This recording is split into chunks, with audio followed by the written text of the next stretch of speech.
오늘 여러분들하고 같이 얘기를 나눠볼 부분은 우리 조금 특이한 건설업의 고용산재 보험료 정산에 대해서. 항상 우리가 1년 건설업 농사 중 가장 복잡한 게 이 3월달 고용산재 보험료 신고잖아요. 그거에 대해서 여러분들하고 조금 깊게 얘기를 나눠볼까 합니다. 물론 오늘 제가 말씀드리는 내용들이 100% 여러분들 개개인 업체에 꼭 맞춤형 교육은 아닐 수 있어요. 왜냐하면 건설업은 면허별로 특성별로 전부 다 조금의 차이를 보이기 때문에 꼭 맞춤형 교육은 아닐 수 있지만 일반적인 사례를 들어서 최대한 여러분들이 많이 이해하실 수 있도록 최대한 쉽게 제가 설명을 해드리려고 하고 있습니다. 저는 국제온누리노후법인의 부대표를 맡고 있는 이무영이라고 합니다. 여러분들은 보통 이무영 팀장으로 많이 알고 계시죠? 네, 그냥 이무영 팀장으로 불러주셔도 편하게 괜찮을 것 같습니다. 그러면 본론에 들어가서 오늘 여러분들하고 같이 얘기 나눠볼 부분은 건설 현장 노무 관리가 되겠고, 그 중에서도 3월 달에 집중되어 있는 내용인 건설업 보수총액 신고에 대해서 여러분들 저하고 같이 알아보도록 하겠습니다. 여러분들이 고용산재 보험 관련해서 저한테 가장 많은 질문들을 보내주시고 또 그 질문 가운데서 가장 많이 실수하고 있는 것들 대표적으로 4가지 사례를 좀 같이 먼저 살펴볼 건데, 첫 번째가 되는 게 금년 우리 공사 내역서에 잡힌 금액만 신고하면 되는 거죠? 라는 질문을 항상 매년 제일 많이 받고 항상 조사 시즌에도 제일 많이 받아요. 그럼 이거는 도대체 여러분들이 맞아 그런 게 있었지 라고 이해하시는 분들도 계시겠지만 이게 무슨 소린지도 모르시는 분들도 계실 거예요. 그래서 이건 어떤 내용이냐면, 우리가 보험료를 산정해서 보험료를 내기 이전에 우리 건설공사의 보험료는 발주처로부터 혹은 원청으로부터 내역서에 산정돼서, 우리가 공사계약서가 있으면, 도급계약서가 있으면 도급계약서 부속 서류로 간접비 산출 내역서라는 게 있는데, 그 산출 내역서에 고용보험과 산재보험 또는 건강보험, 국민연금, 퇴직공제보험 이런 안전관리비 같은 것들이 계산돼 있어요. 그 중에 고용산재보험료가 금액이 일정 금액 잡혀 있단 말이죠. 그럼 공사 규모와 업종에 따라 조금 다르긴 하겠지만 거기에 일정 숫자가, 금액이 적혀 있을 거란 말이죠. 그래서 예를 들면 우리가 A 현장, B 현장, C 현장 1년에 3개 현장을 운영해서 각각 100만 원씩 우리가 원청으로부터 혹은 발주처로부터 계상받아서 300만 원을 총 1년에 대한 보험료를 우리가 받았는데, 원청이나 발주처로부터 받았는데 3월 달에 오늘 교육을 받고 FM으로 보험료를 신고하려고 자료를 뒤적거리고 계산을 하다 보니까 받은 건 300인데 낼 돈은 600이야. 이런 경우가 굉장히 많은 것보다 거의 대부분일 거예요. 거의 대부분. 그래서 조사가 나오게 되면 보통 대표님들이 하시는 말씀 중에 대표적인 것들이 뭐가 있냐면, 나는 공사하고 300만 원밖에 못 받았는데 아무리 공단이라고 해도 그렇지 300만 원 받은 것만 내면 되지 어떻게 600만 원을 달라고 하냐, 이런 질문들을 굉장히 많이 하시는 거죠. 3월 달에 보험료 정산 때도 마찬가지고, 어떤 대표님들은 그래 이 팀장, 당신이 FM대로 계산한 건 알겠어. 600만 원 나온 거는 그래 내가 100% 이해는 안 가지만 그랬다 쳐. 그렇지만 내가 받은 돈은 300만 원밖에 안 되니까 난 그것만 내고 싶어 라고 하는 대표님들도 엄청 많다라는 거죠. 그러면 왜 내가 받은 돈과 낼 돈에 대해서 이렇게 갭이 발생하느냐? 거기는 여러 가지 이유가 있습니다. 가장 첫 번째로 금액이 맞을 수가 없는 부분은 FM적인 부분으로 봤을 때, 우리가 보험료는 흔히 산재보험과 고용보험으로 나뉘는데, 산재보험은 사용자 100%고 근로자가 0%죠. 그리고 고용보험은 어떨까요? 사용자와 근로자 50대 50이 되는 거죠. 그러면 우리가 공사 내역서에 실어져 있는 보험료에 대한 부분은 어떤 부분만 실어져 있냐면, 여기서 사용자에 대한 부분만 실려져 있다라는 거죠. 그래서 고용보험 중에 반은 근로자로부터 받는 거잖아요. 받는 거니까 원청이나 발주처로부터 받을 수 없는 돈이죠. 거기서 일단 고용보험에 대한 갭이 1차적으로 발생은 하는 거고요. 그리고 이거는 글로 정리할 수는 없지만, 두 번째로 가장 큰 이유는 뭐냐면, 우리가 원청이나 혹은 발주처에 공사를 낙찰받고자 우리가 내역서를 제출할 때 인건비 포지션을 보통 우리 건설업체들은 낮춰서 제출하는 게 관해인 거죠. 건설업의 가장 문제는 이 관행에서 시작되는 건데, 예를 들어 우리가 실제적으로 인건비가 공사비 100에 인건비가 70이 들어갔다 하더라도 이 70을 고지고대로 내역서에 반영을 하면 어떻게 되죠? 낙찰이 되나? 안 되겠죠. 그러니까 간접비를 낮추고 인건비를 낮춰서 낙찰에 힘을 쏟는단 말이죠. 그러면 종국에는 70의 인건비가 들어감에도 불구하고 50만 넣고 40만 넣다 보니까 이 인건비에 비례해서 간접비가 계산되는 거죠. 고용보험, 산재보험이. 그러니까 훨씬 더 적은 돈을 받고 낼 때는 어떻게 되죠? 오늘 배우시겠지만 철저하게 실제 지급된 인건비를 기준으로 보험료를 계산하기 때문에 최초 계산했던 70에 대한 보험료를 내게 되는 거죠. 여기서 발생하는 갭이 엄청 크다라고 하는 거. 그러면 이렇게 설명드려도 그래도 이해 못 하시는 분들이 있을 거예요. 그래도 우리가 법령에 따라서 적법하게 우리가 민간 도급계약서를 작성을 했는데, 도급계약서 부속서류인 그 간접비 산출 내역서에 우리가 정당하게 받은 돈만 받아가야 되는 거 아니냐라고 그래도 주장하시는 분들이 계실 텐데, 이 주장을 우리가 근로복지공단에 그대로 주장하시면 쉬운 말로 어떤 답변을 듣게 되시냐면, 그거는 사자 간에, 즉 민간이 당신네들끼리 약속한 그냥 사자 간의 약속이고 공사 약속에 대한 부분이고 고용산재보험에 대한 정산은 법률로 이루어져 있다. 이렇게 답변을 받게 되실 거예요. 즉, 그러니 공단에서 내라고 하는 돈 다 내고 정의 억울하시면 이길 수 있는지 한번 소송해 보세요 라고 하는 답변을 들으실 수밖에 없는 거죠. 그래서 거기에 대한 갭이 엄청 크다 라고 하는 것들을 팁으로 하나 말씀드리고요. 두 번째, 금년 해당 현장에 근로내역 신고한 인원만 조회해서 신고하면 되나요? 라고 하는 질문들이 있는데, 이건 무슨 질문이냐면 우리가 평상시에 고용보험이라는 명목하에 신고하는 것들이 있어요. 그게 뭐냐면 현장에서 일용직을 쓰게 되면 근로내역 신고라는 부분이 있는데, 정식 명칭은 근로내역 신고지만 여러분들이 다른 표현으로 어떻게 표현을 하냐면 고용보험 신고라고도 많이 표현을 합니다. 그렇기 때문에 일부 업체에서는 정말 꼼꼼한 업체가 보통 이런 실수를 해요. 우리가 실제로 투입된 인건비만 신고하기 위해서 1년간 2024년 한 해 동안 근로내역 신고한 인원들을 쭉 추려가지고 그 중에 A 현장, B 현장, C 현장, 우린 현장별로 근로내역 신고를 할 거 아닙니까? A 현장, B 현장, C 현장, 현장별로 근로내역을 추려서 예를 들어 A 현장은 보험료를 내야 되고 B 현장은 보험료를 안 내도 되는 미승인 하수급인 현장이라고 한다면 A 현장에 대한 근로내역 신고와 C 현장에 대한 근로내역 신고만 쭉 추려가지고 그 합계 금액만 고용보험, 산재보험으로 신고하는 업체가 더러 있어요. 근데 이거는 맞을까요? 당연히 틀리죠. 여기는 두 가지 것을 여러분들한테 설명을 드려야 되는데, 첫 번째로 오늘 강의 내용에는 없지만 근로내역 신고에 대한 정의입니다. 근로내역 신고라고 하는 것, 다른 말로 우리가 정규직은 고용보험 취득신고라고도 하는 부분으로 해석할 수도 있는데, 물론 건설업이 아닌 다른 업종에서는 어떻게 보험료가 계산이 되냐면 부가고지 사업장이라고 해서 이 근로내역 신고를 하게 되면 다음 달에 바로 보험료에 반영이 돼서 보험료가 바로 부과가 됩니다. 그래서 부가고지 사업장이라고 하는 건데, 건설업은 이 다른 업체랑은 완전 신고하는 방법이 달라요. 우리가 여러분들이 근로내역 신고를 아무리 현장에 몇천 명씩 신고한다고 그래도 다음 달에 보험료가, 고용보험료가 나오는 경우는 전혀 없죠. 절대 없죠. 그렇기 때문에 우리나라에 수많은 업종이 있어요. 서비스업, 건설업, 제조업, 도소매업, 여러 가지 수많은 업종들이 있는데, 그 중에 유일하게 매달 하는 근로내역 신고와 고용산재 보험료와 직접적인 연관이 없는 업종은 건설업이 유일하다.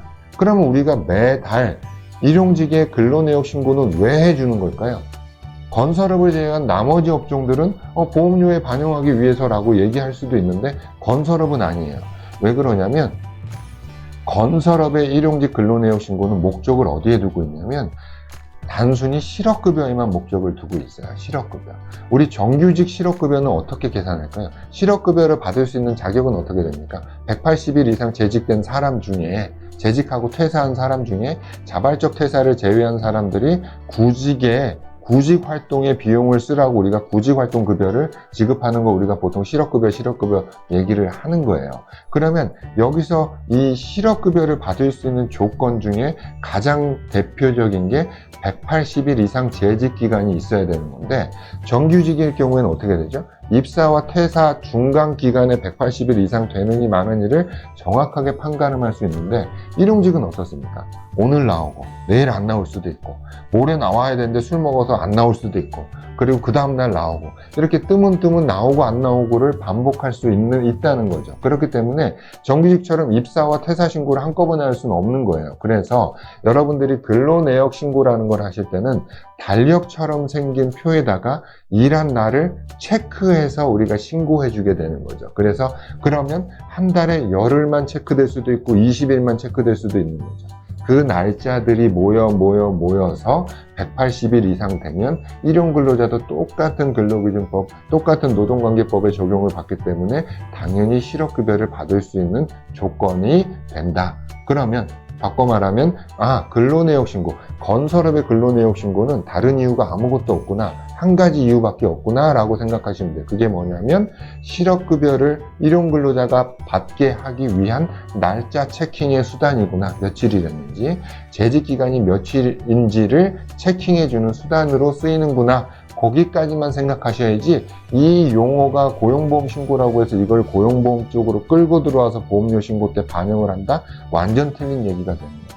그리고 그러면 보험료 때 왜 반영하면 안 되는지를 예를 들어드리면, 예를 들어 이런 거죠. 아까도 말씀드렸다시피 A 현장, B 현장, C 현장이 있는데 각각 100명씩을 신고했어요. 근데 A 현장은 원도급이고 B 현장은 보험료를 안 내는 하도급이고 C 현장은 고용보험료만 내는 고용보험 승인 현장이에요. 이 용어도 낯설으신 분들은 그냥 듣고 지나가세요. 뒤에 다시 용어를 설명해 드릴게요. 이런 현장들이 있는데, 원도급은 기본적으로 고용보험과 산재보험료를 다 내야 되고, 하도급은 어떨까요? 미승인 하도급은 고용산재보험을 하도급은 전부 다 안 내도 되는 거죠. 아무것도 안 내는 거예요. 그리고 고용승인 현장은 고용보험과 산재보험이 있으면 산재는 안 되고 고용보험만 낸다라는 거예요. 그러면 이렇게 100명 투입되는 근로내역 신고를 했다 하더라도 우리가 여기 건 안 내고 여기 건 고용산재를 다 내고 여기 건 고용만 내고, 이런 같은 근로내역 신고를 했어도 신고해야 되는 대상과 신고하지 않아도 되는 현장이 구분되어 있기 때문에 이거를 그대로 보험료 신고 때 보수총액으로 가져오면 이 부분이 전체적으로 보수총액에 들어갈 여지도 있기 때문에 이건 아니다 라고 하는 게 첫 번째 이유고, 그리고 두 번째 이유는 어디에 있냐면, 우리가 이거를 근로내역 신고라고 한다고 말씀드렸는데, 이 근로내역 신고를 할 때 제외되는 인원이 있죠. 제외되는 인원. 이 제외되는 인원의 종류에는 첫 번째 외국인이 있죠, 기본적으로. 그리고 두 번째 누가 있죠? 고령자가 있죠. 그리고 세 번째 누가 있죠? 이거는 예상 못할 텐데, 우리가 근로내역 신고를 하는 사람들은 기본적으로 직영 근로자만 신고하잖아요. 외주를 준 근로자들에 대한 신고는 외주업체에서 하거나 우리가 안 하거나 그거잖아요. 그래서 세 번째 사례는 외주 노무비가 우리가 신고를 안 하죠. 그래서 이런 사람들이 보수총액에서 빠지기 때문에 이빨 빠진 자료라고밖에 설명할 수 없다. 그렇기 때문에 이 2번에 해당하는 질문은 이래서 잘못된 거다 라고 여러분들께 말씀을 드리는 거고, 자, 그 다음에 세 번째, 공사원가 명세서 결산서상에 임금과 외주비만 신고하는 거 맞죠? 라는 질문인데, 여기 하나 덧붙여서 요즘엔 이거와 뭐까지 라고 얘기하냐면 장비 사용료. 장비 사용료까지만 신고하면 되는 거 맞죠? 라고 한다면 이거는 제가 세모로 놔드릴 수 있을 것 같아요. 맞지도 않고 틀리지도 않아요. 그러면 이 세모가 동그라미로 되려면 어떤 필요 충분 조건이 있어야 되냐면, 여러분들이 결산이란 걸 하실 때 여기서 말하는 임금과 외주비에, 특히 외주비겠죠. 첫 번째 임금부터 말씀드리면, 임금 부분이 우리는 3.3%도 없고 신고 안 한 인원도 없고 여건도 없고 딱 정확히 일한 사람만 정확히 일용직으로 신고했어, 세무신고를 했어, 이 사람밖에 없어 라고 하고, 플러스 누구까지? 용역 사무실도 우리는 세금계산서 거래한 적이 없어 라고 한다면 임금만 띄오는 게 맞다라고 할 수 있고, 두 번째 외주비인데 여기서 외주비가 가장 큰 견해 차를 보이죠. 우리가 외주비라고 한다면 이건 보험료에 반영이 돼 라고 하는 건 여러분들이 아마 상식으로는 알고 계실 거예요. 근데 이것도 모르시는 업체도 그냥 넘어가. 뒤에 가서 제가 또 설명드릴게요. 어쨌든 외주비라고 하는 건 우리가 자체적으로 공사를 직영으로 하지 않고 내가 못하는 공사의 일부분을 다른 사업자한테 넘겨서 그 사업자로부터 하여금 공사를 할 수 있게 우리가 넘겨주는 행위를 외주공사라고 하는 거잖아요. 그러면 이 외주공사의 비에 대해서 곱하기 30%한 금액을 우리는 외주노무비로서 보험료 신고를 해야 되는 건데, 우리가 정확히 외주공사는 외주비라는 계정 혹은 외주공사비라는 계정하에 정확히 구분해 놨다. 다른 계정, 즉 지급수수료, 원재료비 다른 계정에는 전혀 그런 것들이 10원 한 장 들어가 있지 않다라고 하면 이것도 맞을 수 있는데, 제가 십수년간 여러분들 보험료 산정을 해본 결과 외주비가 정확히 외주비 계정에만 들어가 있는 케이스는 전 단 한 번도 못 봤어요. 이걸 다른 말로 하면 외주비 계정에 들어가 있어야 될 법한 계산서들이 재료비에 들어가 있다든가 지급수수료에 들어가 있다든가 이렇게 다른 계정으로 뿔뿔이 흩어져서 나쁘게 얘기하면 숨겨놓은 거고, 좋게 얘기하면 그냥 다른 견해가 있을 수 있어서 다른 계정에 넣어놨다라고도 얘기할 수 있겠는데, 그렇게 흩어져 있다라는 거죠. 그러니 외주비 것만 똑 떼서 신고를 한다고 하면 다른 계정에 숨어있는 외주비성 금액들은 우리가 포함하지 않는 결과를 초래하게 되는 거죠. 그렇기 때문에 누락되는 보험료 신고가 될 수 있다. 이렇게 이해하시면 될 것 같고, 마지막으로 장비 사용료에 대한 부분인데 여기도 견해차가 있어요. 만약에 가장 대표적인 것들이 콘크리트예요. 그러니까 우리가 레미콘이죠. 레미콘 믹서 트럭인데, 레미콘을 어떤 업체는 재료비 계정에 넣어놓고 어떤 업체는 레미콘을 장비 사용료 계정에 넣어놔요. 레미콘을 장비 사용료 계정에 넣어놓는 업체들은 장비 사용료에 대한 액면가만 보험료 신고를 하면 되는데, 레미콘을 재료비에 넣어놓는 업체들은 이 장비 사용료만 하게 된다면 장비 노무비에 대한 계정이 좀 누락된 게 되는 거겠죠. 거기에 대한 것들도 이따가 좀 말씀을 드리는 거고, 이처럼 거의 99.9%의 많은 건설사들은 딱 이 계정의 액면가만 보고 신고를 하면 대부분 틀린다.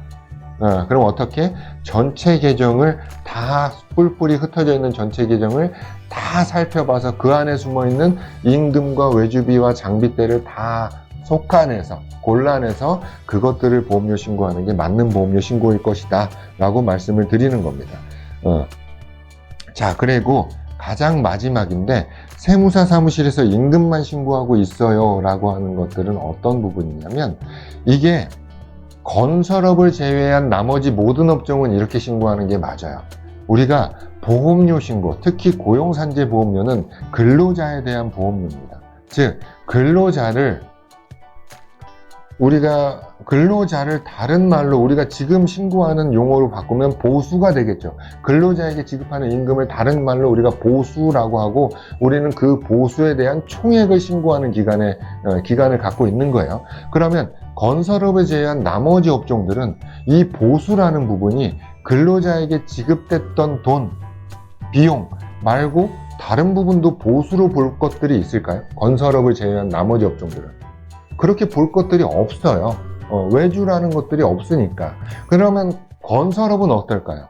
건설업은 이 보수의 범위가 가장 간단히만 말씀드려도 4가지 항목이 있어요. 가장 첫 번째가 여러분들 항상 듣는 게, 첫 번째가 직접 노무비, 두 번째가 간접 노무비, 세 번째가 방금 말씀드린 외주 노무비, 네 번째가 또 방금 말씀드린 장비에 대한 노무비. 이 4가지 것들을 합쳐서 건설업은 보수라고 얘기하는데, 지급된 돈을 세무사 사무실에서 임금만 신고하고 있어요는 딱 요 2가지 항목밖에 신고하지 않는 꼴이다. 이 외주노무비와 장비노무비는 누락된 꼴이다 라고 그렇게 이해하시면 되기 때문에 세무사 사무실에서 임금만 신고하고 있어요는 틀린 답이 되는데, 이 틀린 거는 맞는데 어떤 업체는 이 틀린 게 보험료를 굉장히 과다하게 내는 결과가 초래될 수 있고, 또 어떤 업체는 이렇게 신고하는 게 보험료를 굉장히 과소 신고하는 결과로 초래될 수가 있는 거예요. 두 가지로 나눠져요. 같은 신고인데 왜 두 가지로 나눠질까요? 그거는 건설업의 특징 때문에 그렇죠. 어떤 업체는 직접 노후비와 간접 노후비 전체에 대한 임금을 통으로 세무사 사무실에서 신고해 줬어요. 즉 간접비, 우리가 공사 원가 명세서에 나와 있는 작급 임금을 통으로 보험료 신고서에 적었어. 근데 이 업체가 석공업체고 혹은 철콘업체야. 석공과 철콘은 건설업종 중에 대표적으로 하도급만 하는 업체죠. 하도급만 하는 업체인데, 그러면 이 업체에 대해서 이 하도급 업체는 기본적으로 보험료 신고를 안 해야 되는 업체거든요. 사업주 승인이라는 것을 받지 않는 이상은 보험료 신고를 안 해야 되는 업체라서 아무리 우리가 인건비가 1년에 1,000억씩 들어갔다 하더라도 우리 현장 전체가, 석공이라고 따지면 우리 현장 전체가 100% 하도급으로만 이루어져 있어 라고 한다면 이 사업장의 현장 보수총액은 빵원이 돼서 보험료를 10원 한 장 내면 안 돼요. 근데 이거를 신고해 버렸다라고 한다라는 뜻은 안 내도 되는 보험료를 신고했다 라고 해서 과대 신고가 될 수 있는 부분이고, 근데 반대로 이것만 신고한 업체가 세무사 사무실에서 인테리어 업체나 인테리어 업종 중에서도 건설업에서 하도급 받는 인테리어 말고 원도급 공사만 하시는 업체들, 인테리어 업체나 혹은 종합건설 업체들은 대부분의 공사가 원도급 공사로 이루어져 있어요. 그렇다라고 한다면 전부 다 보험료를 내야 되는 현장이라는 뜻이겠죠. 보험료를 전부 다 내야 되는 현장인데 이 두 가지만 신고했기 때문에 네 가지를 다 신고해야 되는데, 이거 두 개가 외주노후비, 장부인노후비가 누락된 결과로 과소 신고한 보험료 신고로 치부될 수 있는 거죠. 그래서 그렇게 좀 이해를 하시면 되겠다. 그래서 들어가기에 앞서서, 본론에 들어가기에 앞서서 가장 많이 실수하는 사례를 제가 좀 설명을 드렸습니다.